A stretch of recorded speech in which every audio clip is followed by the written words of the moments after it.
Hi, everybody. It's Nancy Reyes with For Your Canine. And Joanne Stoicky with For Better For Worse. And Lisa Bataska with Canine Defined. Thank you for joining us tonight. Tonight is pre-recorded. We did this previously so that we can enjoy the holidays as well.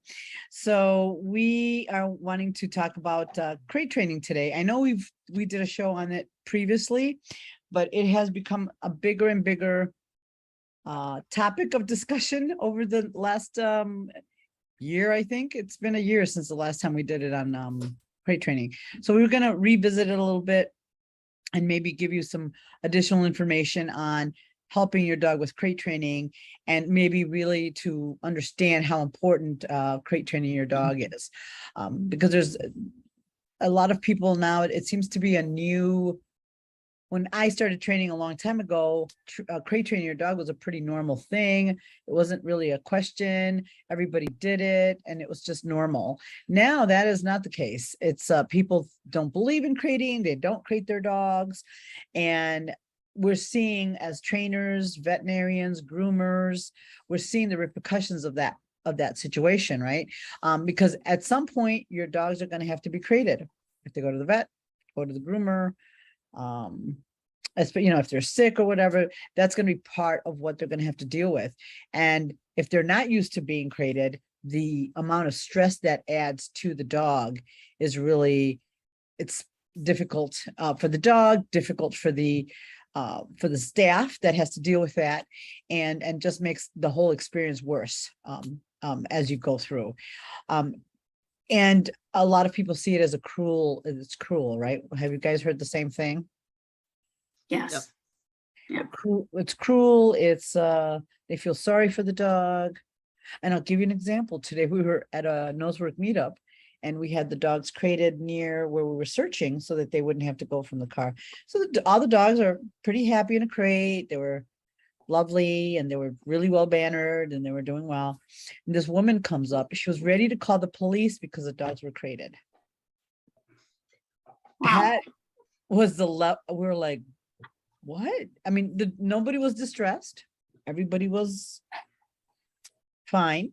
Nobody was crying. Nobody was whining. Everybody was pretty happy being in the crate.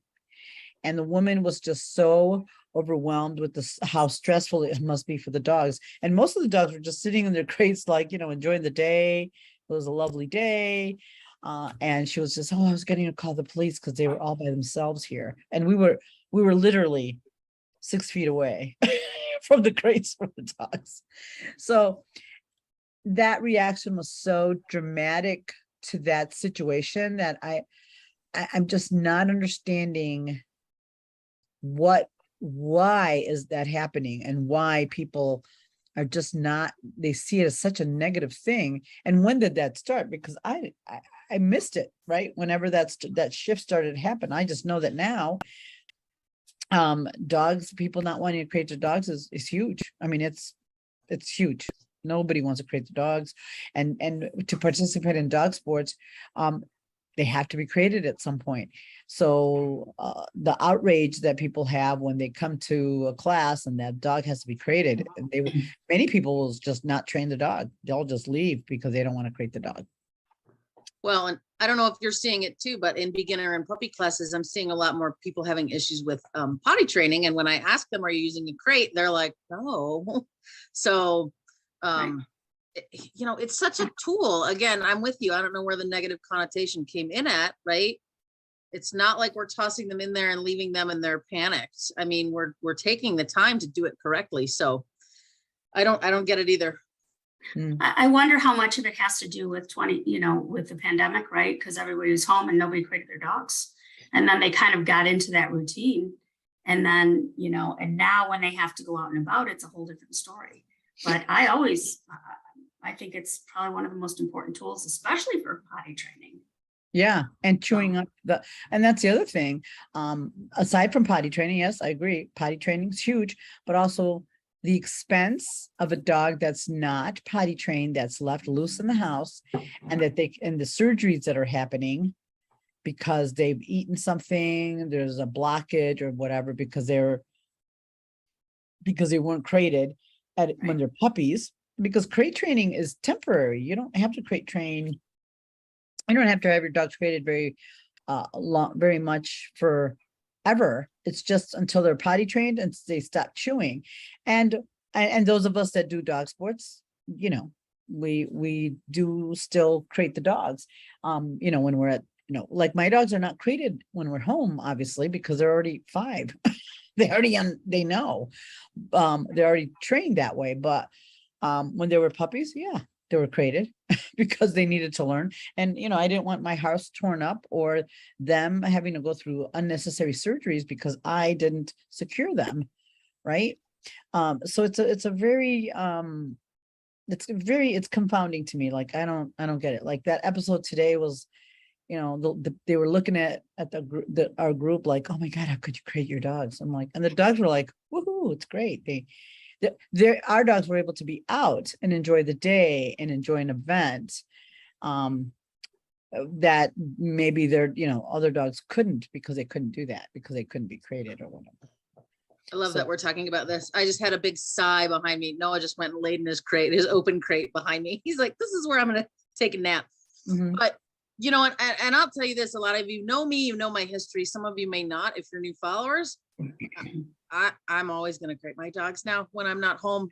Even though they're fine, I had baby locks on my stove and a dog jumped up for whatever reason, maybe something smelled up there or whatever, and, you know, started my house on fire and I lost all of my animals.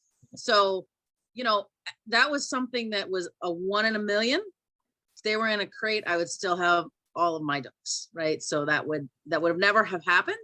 And I never would have thought that ever in a million years that would have happened. But so, yeah, I have quite a big chunk of PTSD leaving dogs loose in the house now when I'm not around. Mhm. So, and to that, like my lab, I don't leave her at home in the kitchen, loose in the kitchen, because she will jump up on stuff. So I'm like, nope, I won't. So I usually I'll block her off behind a gate or whatever, or I will put up if I'm going to be gone for an extended period of time, I will put a soft-sided crate up for her, and she seems to be very comfortable in that, and that's where I put her. So because she would be the one to jump up on the stove or whatever. So yeah, after that Joanne's situation, yeah, it's even more concerning, right? Leaving the dogs just running loose, and anything can happen. Like Joanne's house caught on fire. I can't tell you, we had a client of ours whose dog knocked over some Rimadyl and ate a whole bottle of it, right? Ended up at the emergency vet. So didn't Amy's dog almost go through her front window at somebody? yes, yep. Amy W is one of our, also her dog almost went through that front window.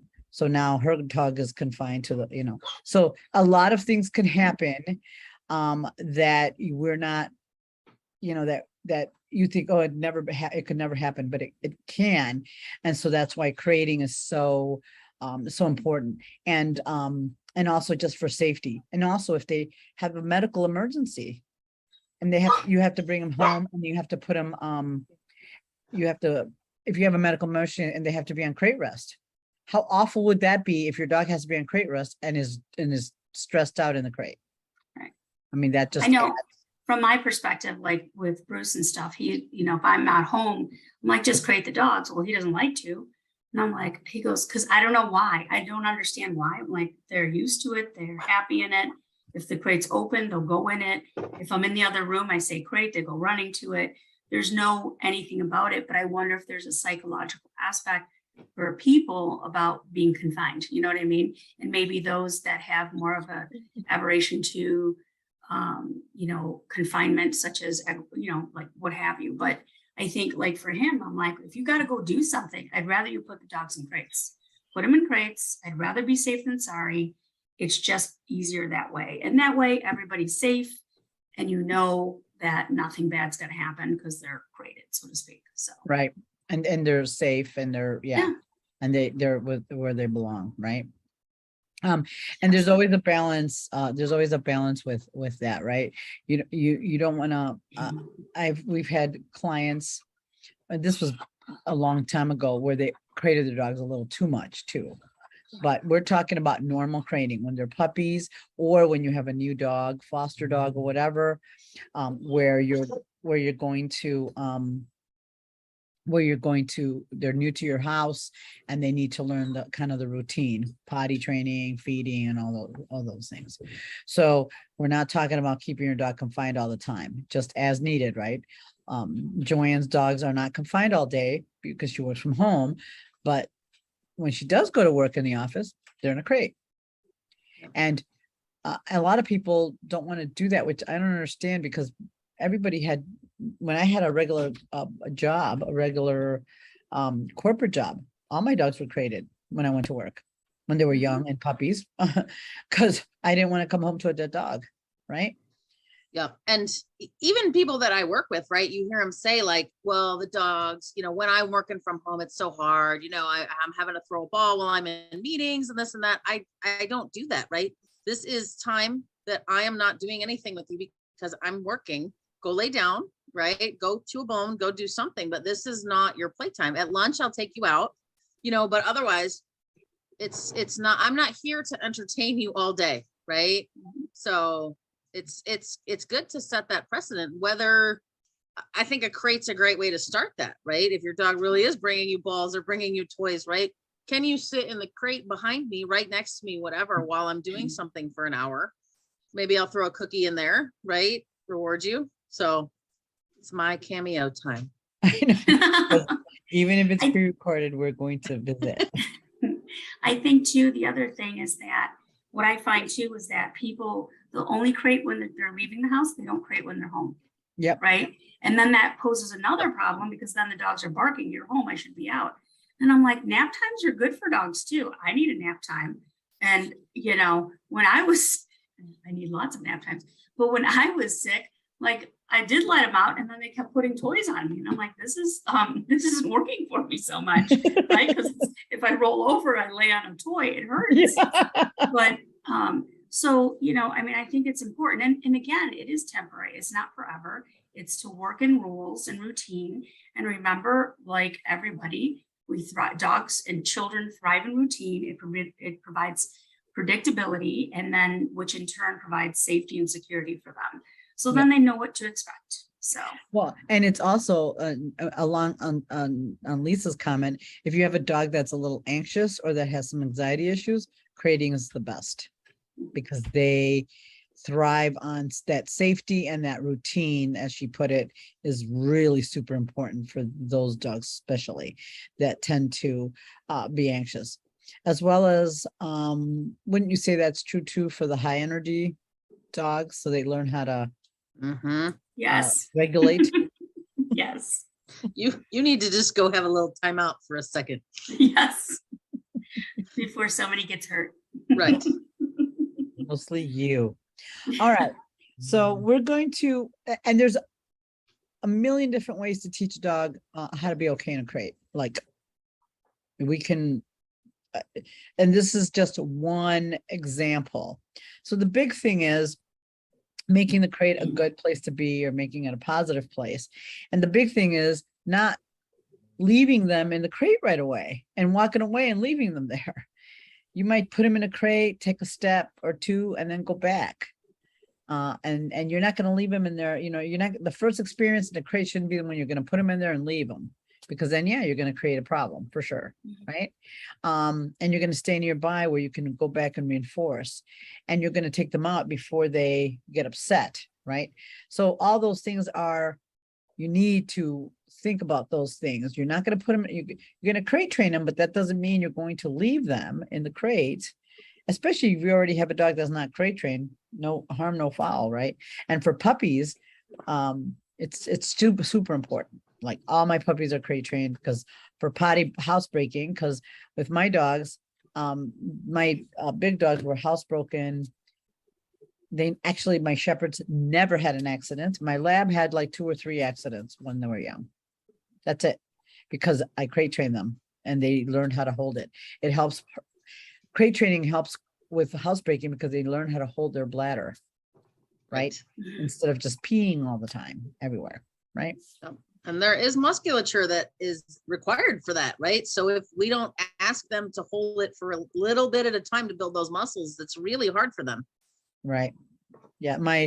I currently have a foster beagle and we have the opposite problem. She can hold it forever. So it's interesting. All right. So we're going to share a video. Lisa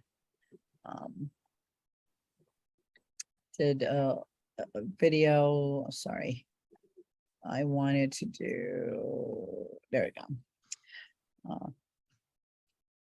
And I wanted to make sure you have the sound. Okay, ready?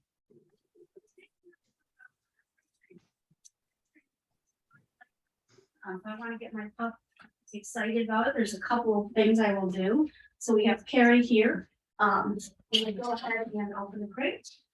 And I'm just gonna wait for her to figure out to go in. Yes, she sat or got calm, and then yes. I'll just pay her for offering to look into it. Yes, good. So,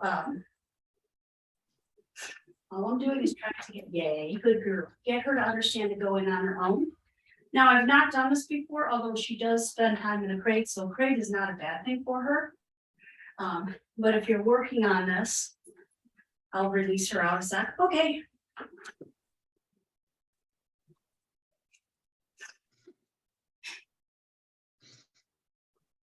Yay, good girl. So she's accelerated at this. Most of my dogs are good in crates. So what I wanted to point out, and Lisa can speak to it. What I wanted to point out is Lisa, a lot more reinforcement goes in when she's in the crate than when she comes out, right? So just want to be clear about that. You're going to really reinforce that position in the crate versus when she's, when she comes out. So I want to teach them that they can go in and out on their own. Okay.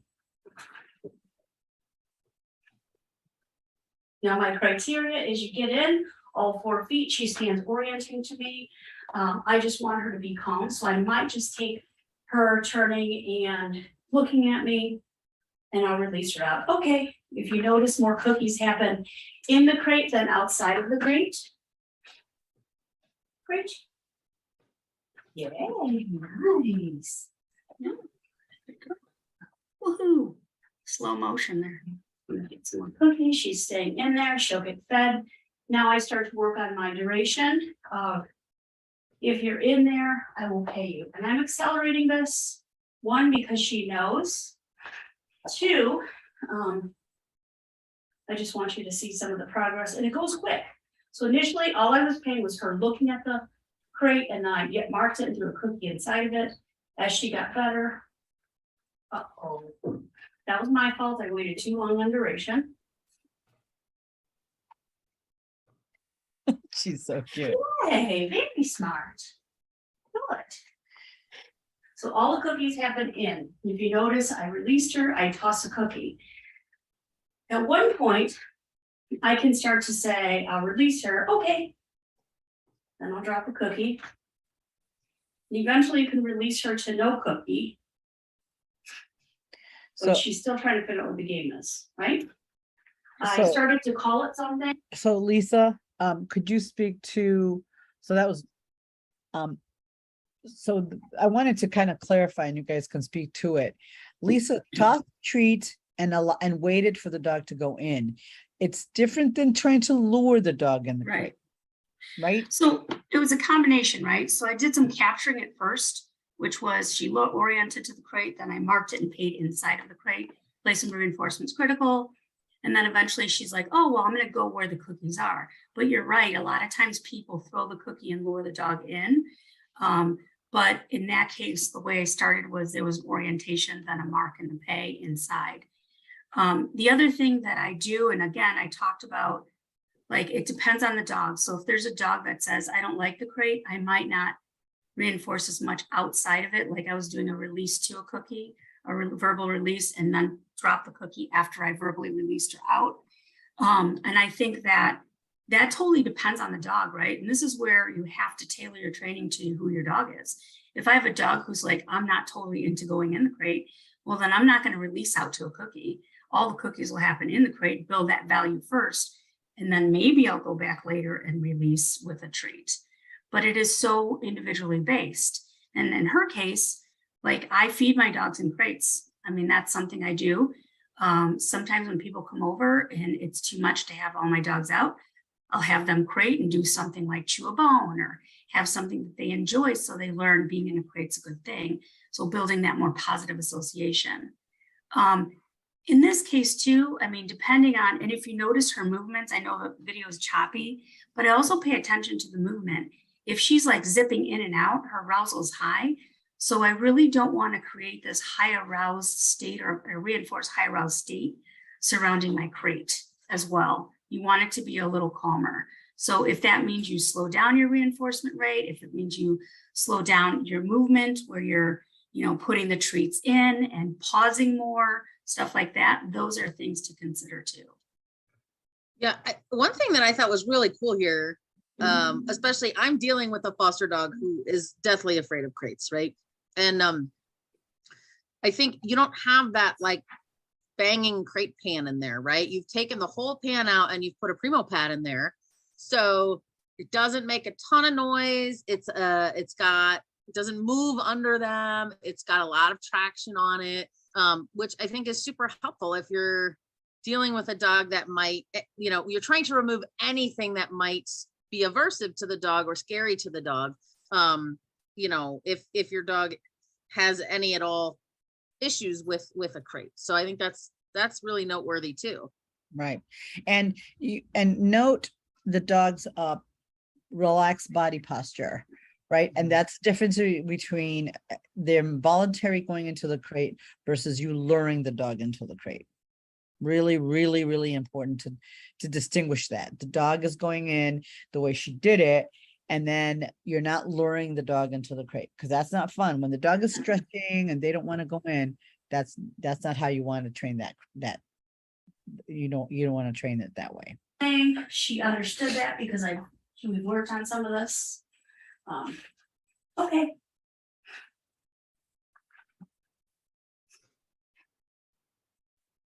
Now, what if I start to say, okay, you go in the crate on your own, I'll close the door. What? Reinforce cookies in the crate. Good. Now, my other part then is I want her to come out calmly, right? So if you're dealing with potty training issues, you want to be careful with this. You need to set this up on a separate time to work on being in a crate and being calm. So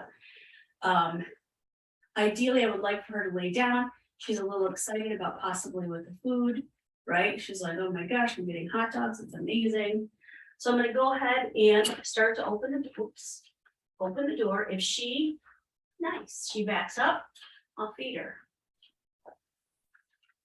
Even though the door's open, I don't want you to come forward. But I also have my hand on the door to prevent her that if she tries to go forward, that she's not going to push at the door. Yep, and this is really important, you guys. Then I'll drop the cookie. Now, she's like, hold on, it's kind of And so nice hesitate. Yeah. And she created so much value in being in the crate. So Now, being in the most crate dogs is the are most. like it fell. Hey, Miss Sass. Close the door. And open it good. And I'm gonna feed her for not coming through. She's like, as long as I stay in here, all the cookies rain on my face. Perfect. Nice. Now I'm gonna start changing my body position where I'll turn my back. She's not quite ready. Good. Now I'm gonna turn my back. There. So it's kind of like your stay behavior. You start proving motion and movement and turning your back and so forth, but I'm not adding a lot of distance yet. I will. So cookies happen for being in there. I'm gonna start to move. Okay, I release her, she'll get a cookie. Great, nice, very smart, what a good girl. So hopefully this gives you an idea. Teach it as a trick or a game. Going in your crate and hanging out is a good deal.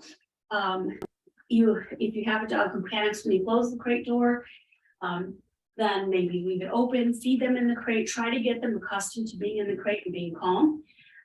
Also be insistent on not barging out of the crate. Again, unless you're dealing with potty training issues, and then that's when I manage and pick up my pup and carrying it or leashing it and taking it right outside. So hopefully this gives you an idea of how to acclimate your pup. Be careful too, sometimes during the day, even though we're home more, make sure that you're taking them and putting them up in crates so they learn how to be in a crate when you are home and when you are not home. So, all right, great. Thanks for watching. So this was Stop really, talking and bring the food. Come on. she goes, give me more cookies. You kind of slowed it down there. So that was a really great example of the dog really understanding what, what the game was and building. And the big thing is building the value of the crate for the dog, because the majority of the treats came in the crate, not outside of the crate. That's huge as you learn for them to come in and out, and not letting them run out of the crate is also is very critical as well. Yeah, although I would like to just say one thing on that, right? If you have a dog that is smashing their face into the crate and you're ended up having to slam them, don't shut the door that soon, right? They are not ready for that. Right. So it's not about not letting them run out, right? It's about gauging where your dog is in the process, Correct. right? And if you go and like move that door this far and they're darting out, they're not ready for the door yet. Correct. Okay, so don't be a lumper and try and do everything in one session like Lisa did. That's not, remember that dog was already crate acclimated. She was just demonstrating what it looks like. So don't take that as it should go this fast, because it should not. No, that was very sped up. I mean, I worked a lot of different things and so forth. I mean, and then from there, you can work on leashing up your dog and making sure that they're leashed up, right? So you can do a progression, but it's really super important to go really slow with this to build the understanding of saying the crate is a good thing for dogs. And I think lots of times when we do this, we're not taking the time to do it. We're in a rush and then we just throw them in, and then the dog's history of learning has been, overshadowed by the fact that they've been just thrown in crates. And then the other thing I wanted to say was if you paid attention to the body language, did you notice how her weight shift was back? And that's when I try to take opportunity to reinforce it. So I waited for the weight shift back. So if she kind of moved backward, that's when the cookie came in. And then you can capture those behaviors. So those fine little nuances are going to help you gain a lot more steps when you're working on crate training. Even though it doesn't seem like much, it is a big deal. And the dogs that really take good notes will figure that out very quickly. They're like, oh, if I weight shift back, that's when the cookie comes. So, be mindful of yourself and what you're reinforcing. Because I think a lot of times going through the motions is not the same. The nuances are the devil's in the details. It's always important to pay attention. Right. Okay. So here's another, and I think we used this video when we did the crate training Facebook Live before with and it's not much different. It's just a little different on again, like I said, there's not one way to do that. So this little dog did have some issues with issues with it's hard when they see you. they did have some issues in the crate. She would cry and bark. She's super good now. And so the only big difference here is that I'm just reaching in and paying to help her stay there. And I'm helping her, I'm using a little bit of my body movement to move her out of there. And she's a little stressed, as you can see. Yeah, so I was just making sure the payment was pretty high. And then she was able to come out, and then she went back in on her own with that payment, right? And remember, we've been working at it, but you see the closing of the door was really hard for her. So as Joanne said, if the dog is trying to dart out, don't do that, right? Don't lock the door too soon. And then was able to stand there, but I didn't just fling it open and make that big deal. So this is just kind of playing on that. And now this was over a year ago. Now this dog's fine in a crate, right? She wasn't at that time. And so you see how short we kept it and not very long, because at that time it was very stressful for her to be in the crate. She would bark and cry and everything else. So this now, a year, fast forward a year later, she's much better. Every once in a while she'll bark, but for a different reason. Now she wants to come out because she knows she does nose work, and so she's a little bit more, she knows what's happening, right? So now I'm just changing it over to the mom, so the mom can work on it, because that was a big deal. Mom has another dog at home that is great in a crate, and this little one was just having such a hard time. So we're just trying to and so we kept the sessions for this dog very, very short. So eventually you would take the motion out of it, right? Because right now we're getting the dog to come out instead of throwing the treat. So just a different take on it, but the same thing. You have to fade the movement and you have to fade the treat when they come out of the, when you give them the release word. So it's just a different way of doing it, but nothing. And then just keeping her in there, and she's looking for the treat, and she's and I was trying to get mom to stop moving and just give her the release word, but she got the idea. And so the big thing is the dog is going in the crate on her own, which was not happening up until this point, right? The dog would be like, and again, it goes back to building value in the building value in the crate, right? Making sure that she's happy and that she's comfortable going in the crate, and the crate has become a good thing. And this is where we were in that learning, where Lisa's video was showing you from the very beginning, this dog we've already started moving towards closing the door, because that's what got her more upset. The door opening, closing, she's fine. And mind you, she's fine in the crate at home. It was at the facility and at the shows where she has such a hard time, right? And so see how she was able to stay there, and so that was really great, right? Even though we're trying to get mom not to pay when she came out. So those are little nuances that don't sound like they're a big deal, but they sure do make a difference for the dogs when you're crate training. Again, there's a million different ways to do it. These are just a couple of examples. And Lisa's, I tend to do more Lisa's in the beginning, because just the rate of reinforcement is so high. And they also, like when my puppies are young, they also eat in the crate. I mean, they don't after a while they don't anymore, but when they're getting acclimated, yep, everybody eats in a crate. So yeah, and that last video, which is super interesting, is something Lisa had mentioned before, right? Is you want to keep that arousal down, especially when you're dealing with dogs that are struggling. And so just having that motion, you took one little step, right? Where mom didn't know exactly what to do, right? So as she's like making the bigger motion, the dog's like, woo, and right. She kind of runs in, and then you don't get that super calm, like we're taking right. a step in and we're taking a step out, right? So it really does make a huge difference in how much motion you have there. Right. Especially and for and especially depending on how the anxiety around the crate for the dog, how worried they are about it or not.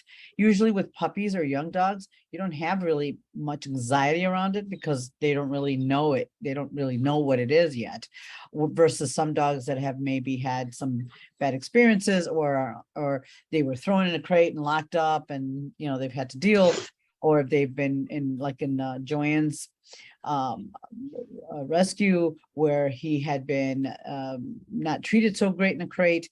There's a lot of trauma around that particular thing, right? So it's one of those things you really want to look at that and match your, like Joanne said, your speed and your movement is going to be based on what the dog can handle, right? So okay, so we have more video that Lisa was kind enough to. So you had Sarah crate training video Yes, that Sarah. So with day school, I'll take dogs to the house and stuff. And when I work with the dogs, it's important that they're next to dogs too, because I find that depending on what people want to do, but all of this truly, whether you do stuff, whether you do sports or not, this is all life skills, right? How do you manage your impulse control? How do you control yourself when something exciting is happening and not freaking out because of FOMO, right? And that's not uncommon, especially for adolescents. And so Sarah's one, she's a little beagle and she wouldn't go in the crate for mom. And if you notice, I'd like to give the dogs as much autonomy as possible because it's important, right? We can't, if I have a dog who's running away saying, I just don't wanna, I might restrict their movement with a leash, but you still want them to be able to move away. Because you can imagine like us not having the freedom of choice, it does create quite a bit of anxiety. And so in her case, mom was having a hard time and Sarah was just super naughty. And so we worked on getting her to go on her own. So I know you have video of that. It's pretty much the same thing, getting the dog to offer until finally she's in there. She's like, I'm in there, where's my treats? And then you don't come out. And in her case, it was hard for her to settle in the crate unless the door was closed, but she's just that kind of a dog, a little more challenging. And if you notice, there's dogs next to her. And I do this with all the dogs. You got to learn how to be next to other dogs. And just because one's coming out, the others might get cookies if they're calm, cool, and collected while watching this dog work. And so what I'll do is I'll pop the crate door open, and I steady it with my foot in case they start pushing. No, I think that was a whoopsie. She's like, hey, I need cookies. Yay, good. She's like, anything for food, right? Evil.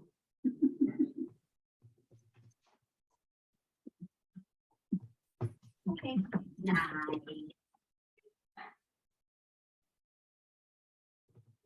Oh my God, her little tail is just wagging in the storm. She's like, I love food.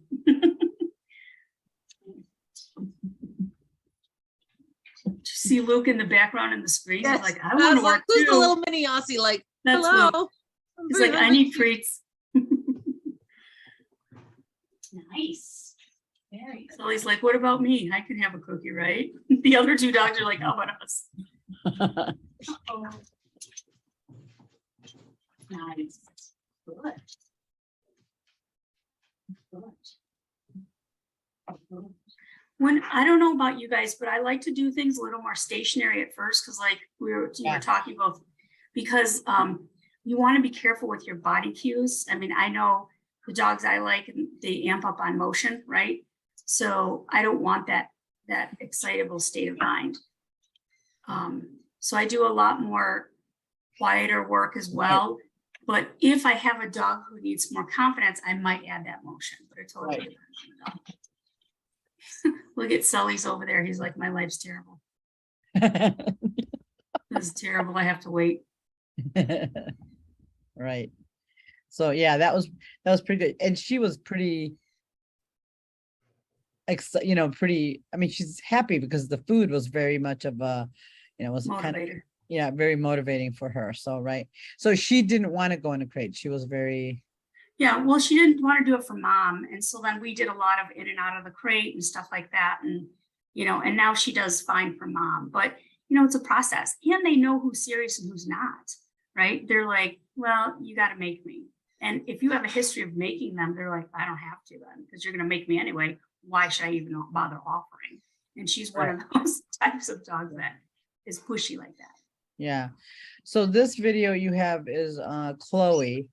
She has Yes. a hard time relaxing in the crate. Yes. This was a really. So this is a pit puppy who's about 6 months old, very highly aroused, very environmental, very sound sensitive, very difficult time settling all around. And so we worked on her not barging out and so forth. And this is really hard for her. And see how she's pawing and everything. So I'm like feeding her for being in the crate, and same idea.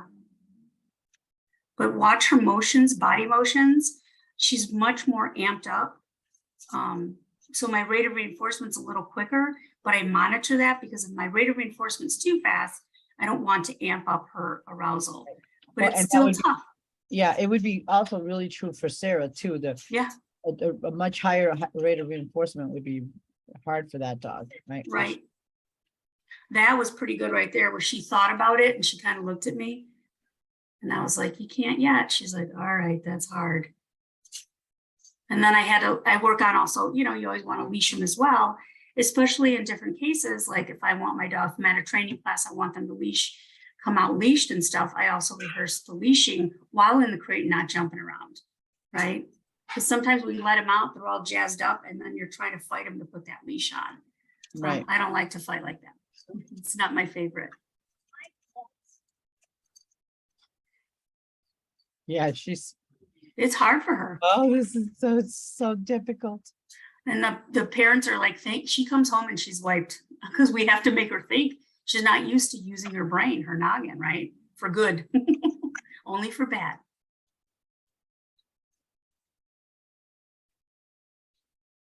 And that was a little fast, Yeah.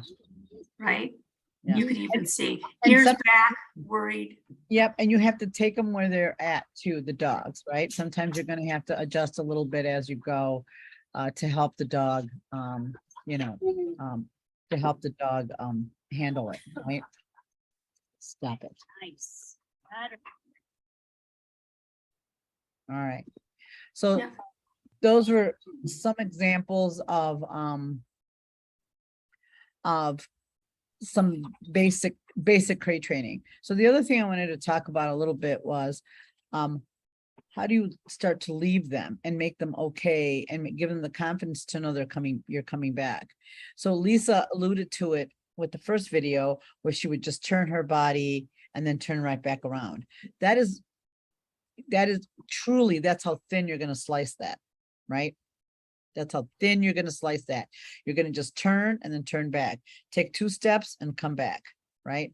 Go around the corner and come back.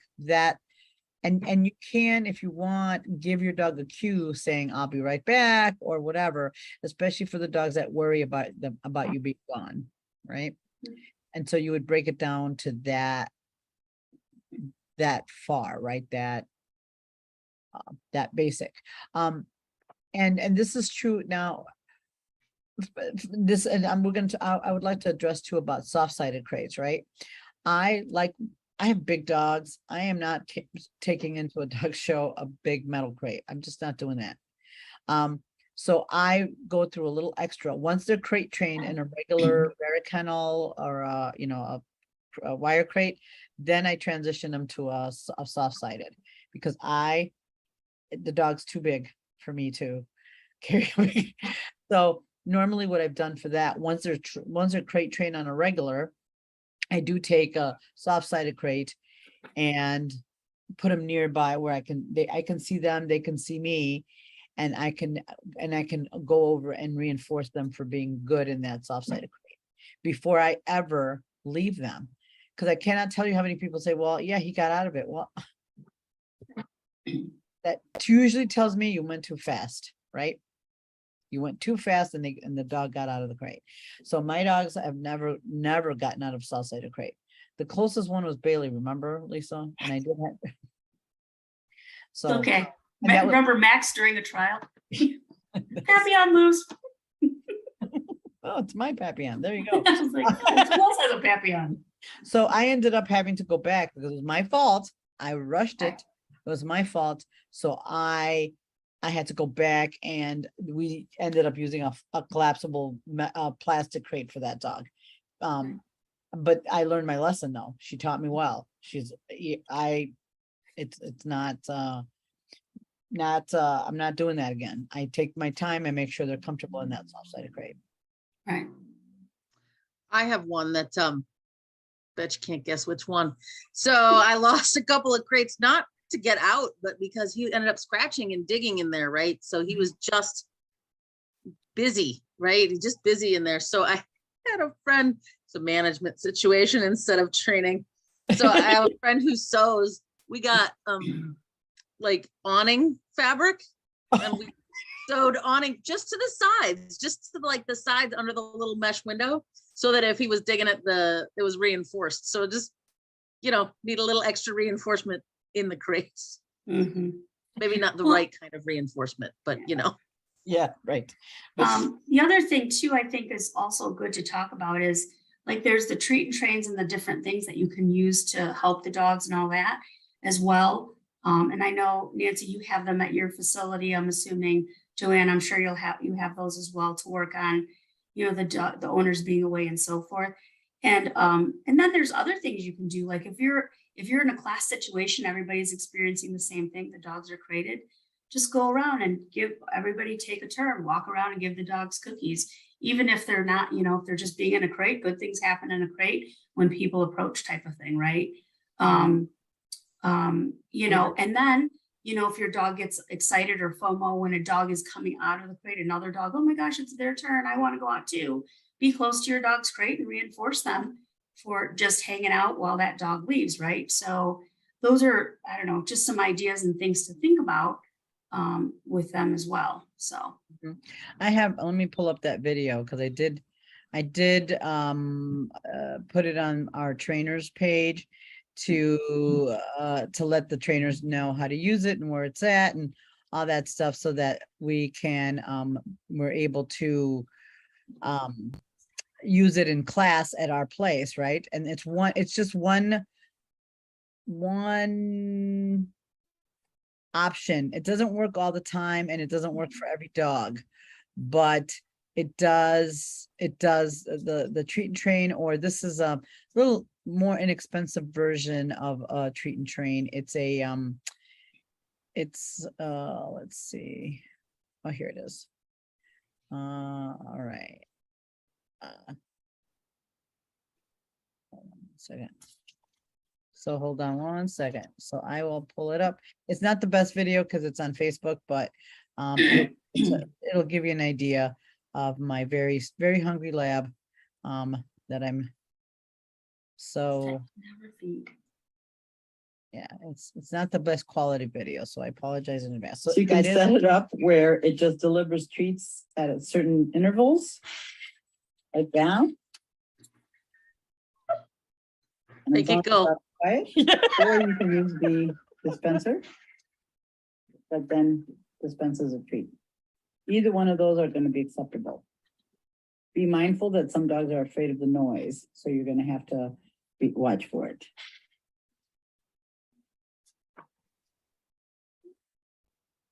And that's it.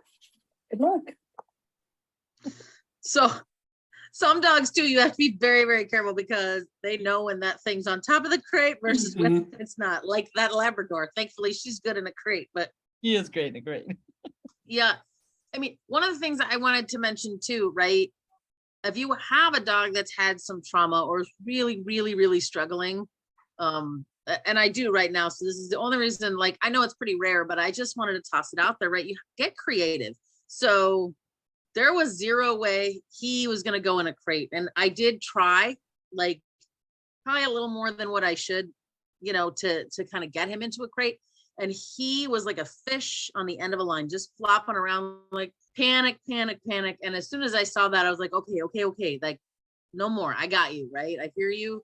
And so I used an X pen, right? And it had an open top, and all I have is one little latch, because of course he's getting braver and pushing things open now. But right, I used one little latch. And so once that he tested it and he was like, oh, and so he'll sit in there, right? And so he's pretty good with that. Now I've been experimenting with kind of different kinds of crates for him, right? So I want you guys to think about that too, right? An open wire kennel, no, I don't know why, but that's the scariest thing for him. A very kennel, like I don't have one that's big enough, but ones that are medium size, he's like, nope, too small, right? So the space is a thing, even though it's a little more enclosed and safe. The one crate that I can get him in, this is the funniest part, is a wire crate, which a regular wire crate with a pan is the scariest, but this one has a deep den dog bin, and it's 10 inches tall on the sides. He'll go in that one and lay all by himself. I don't even have to go ask him to go in.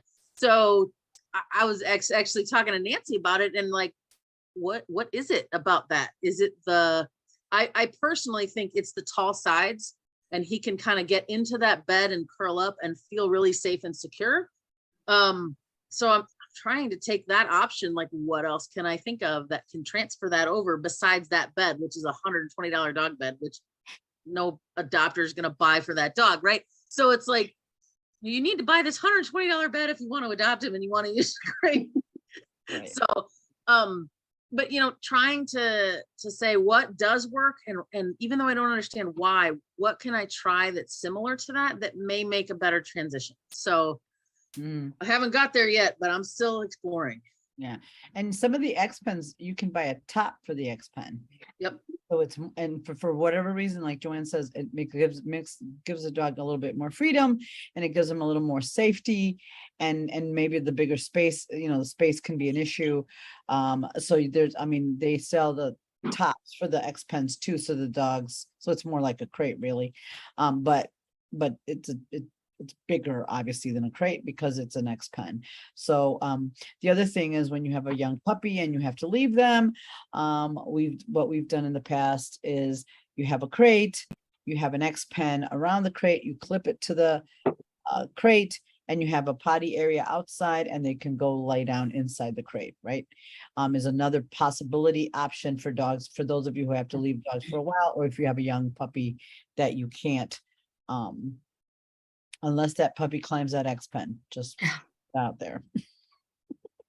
That happens. So you have to make sure the puppy's good in that X pen and it's not going to get out, because otherwise it's kind of a problem. So you definitely want to make sure that you got that. And again, before you leave that dog in a crate, you better make sure that that dog is absolutely comfortable. So then they can have their bones in there, like Lisa said, their meals, chewy, quiet time. If you want to have some quiet time for yourself, you can put the dogs in a crate, give them something to chew, and you can sit down for a second. I recommend people do that when they're having dinner.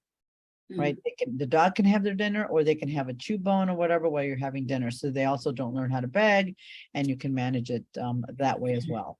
So, and again, not that if you don't care your dog's begging, I'm not saying that that's a bad thing, because my dogs beg, it's fine. but if you're for crate training, when they were puppies, I did put them, because I couldn't watch them while I was trying to have dinner. So when I can't watch them, they would go in a crate when they were young, because I couldn't take a chance. When my beagle was very young, I went down to put a load of laundry, which would have took no time at all. By the time I came up, she had chewed my baseboard in my kitchen almost. So, and I was gone for not even 5 minutes, right? So things happened very quickly.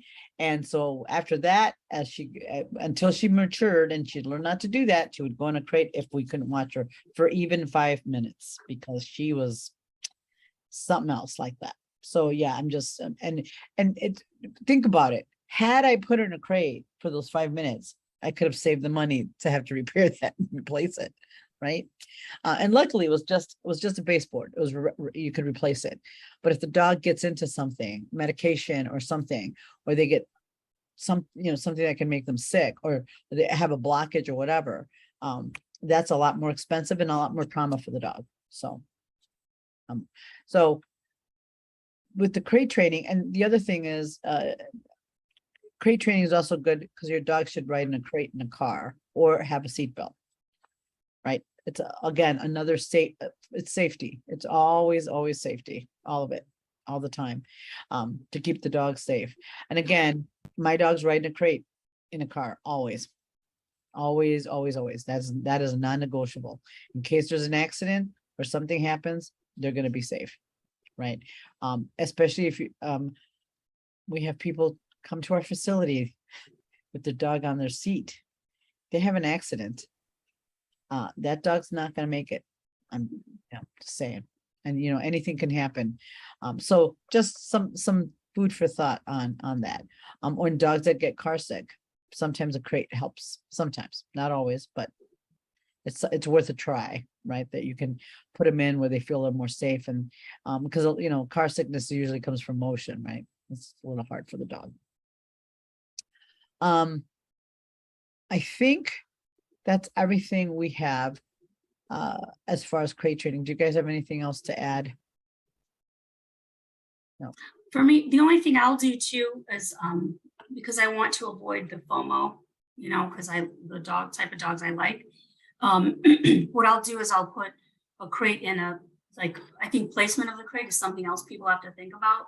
Like, where do you want to put it? Do you want to put it in the bedroom? Like, when I'm crate training a puppy, I have 2 crates. One crate in the general living area, and then I'll put one in my room so that when they come and I'm working on potty training, I can hear them to go potty, and then I can take them out and then bring them back to bed. But usually I will put the crate in an area that they can see everything and stuff like that, to kind of acclimate them to the sounds and everything going on, and my other dogs walking past, and just because they're not out doesn't, you know what I mean? That kind of stuff.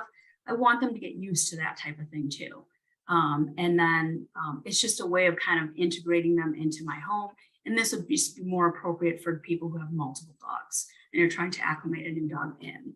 But I'll do that, even when I have other dogs here if I do any kind of boarding or anything like that, they'll also be in an area where they can see things going on so that they can still feel part of it.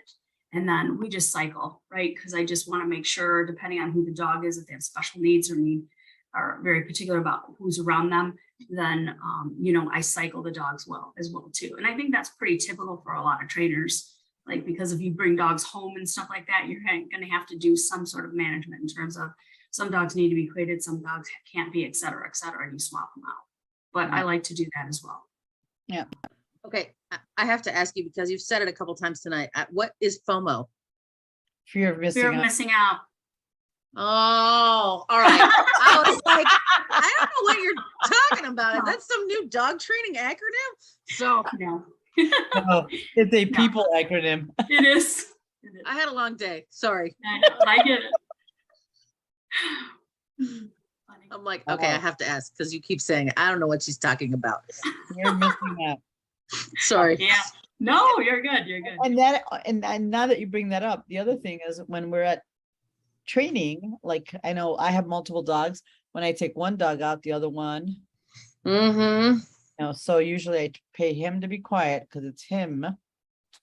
That's gonna be that's has FOMO, and then I take the dog, and I usually make it really good for him. Usually reinforcing him as I take the other dog out is really, for him, is really all he needs. He's happy with that. The lab is not so happy. She doesn't bark, but she, because she really knows what's happening and she really wants to do what he's doing. So, it's very dog dependent, but it's really important, especially if you're gonna compete with your dogs, how important it is to be.